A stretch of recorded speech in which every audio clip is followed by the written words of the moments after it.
ছাত্র জনতার অভ্যুত্থানে আওয়ামী লীগ সরকার পতনের পর থেকেই ভারত বাংলাদেশ সম্পর্কে টানাপোড়েন চলছে। প্রতিবেশী দুই দেশের মধ্যে চলা শীতল এই সম্পর্কের প্রভাব পড়তে শুরু করেছে নানা দিকে। এরই ধারাবাহিকতায় সীমান্তে তৈরি হয়েছে উত্তেজনা। প্রতিবেশী দুই দেশের সম্পর্কের উত্তেজনাপূর্ণ অবস্থায় বাংলাদেশের সঙ্গে ভারত সহাবস্থান চায় বলে জানিয়েছেন ঢাকায় নিযুক্ত সাবেক ভারতীয় হাই কমিশনার বিনা সিকরি। তিনি বলেছেন, বাংলাদেশের সঙ্গে আমরা সবসময় বন্ধুত্বপূর্ণ সহাবস্থান চাই, বাংলাদেশের শান্তি চাই দেশটিতে গণতন্ত্র ফিরে আসুক। 16 ফেব্রুয়ারি শনিবার সন্ধ্যায় কলকাতায় বাংলাদেশ ইন ক্রাইসিস শীর্ষক অনুষ্ঠানে সাংবাদিকদের প্রশ্নের জবাবে এসব কথা বলেন তিনি।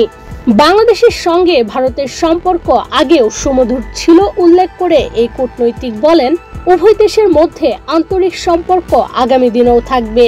বাংলাদেশের বর্তমান পরিস্থিতির কথা উল্লেখ করে তিনি বলেন, সেখানে যে পরিস্থিতি চলছে, যে সিদ্ধান্ত নেওয়া হচ্ছে সেগুলো ভারত বিরোধী। তারা চায় না যে ভারতের সঙ্গে একটা সুসম্পর্ক বজায় থাকুক। সে দেশের মানুষের অর্থনৈতিক বিষয়েও খেয়াল নেই। এমন অবস্থায় আমাদের একটাই কথা বলার আছে, তা হলো অবিলম্বে সেখানে সুষ্ঠু ও অবাধ নির্বাচন হওয়া প্রয়োজন। আওয়ামী লীগকে উদ্দেশ্য করে এই কূটনৈতিক বলেন, যারা কারাগারে বন্দী আছে তাদেরকেও ছেড়ে দেওয়া উচিত, যাতে তারাও নির্বাচনে অংশগ্রহণ করতে পারে। আর নির্বাচনের মধ্য দিয়ে যে সরকার আসবে সেটা গণতান্ত্রিক উপায়ে আসবে এবং আমরা সেই সরকারের সাথে সুসম্পর্ক রাখব।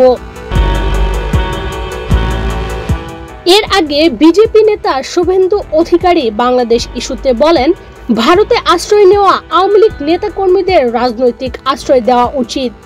এক অনুষ্ঠানে উপস্থিত থেকে ভারতের কেন্দ্রীয় সরকার এবং রাজ্য সরকারের প্রতি দৃষ্টি আকর্ষণ করে বিজেপি নেতা বলেছেন, আমি ভারতীয় প্রধানমন্ত্রী নরেন্দ্র মোদীর কাছে আবেদন জানাবো, আওয়ামী লীগের যে সমস্ত নেতাকর্মী সমর্থকরা প্রাণ বাঁচাতে ভারতে আসছেন তাদের কারাগারে না পড়ে যেন রাজনৈতিক আশ্রয় দেওয়া হয়।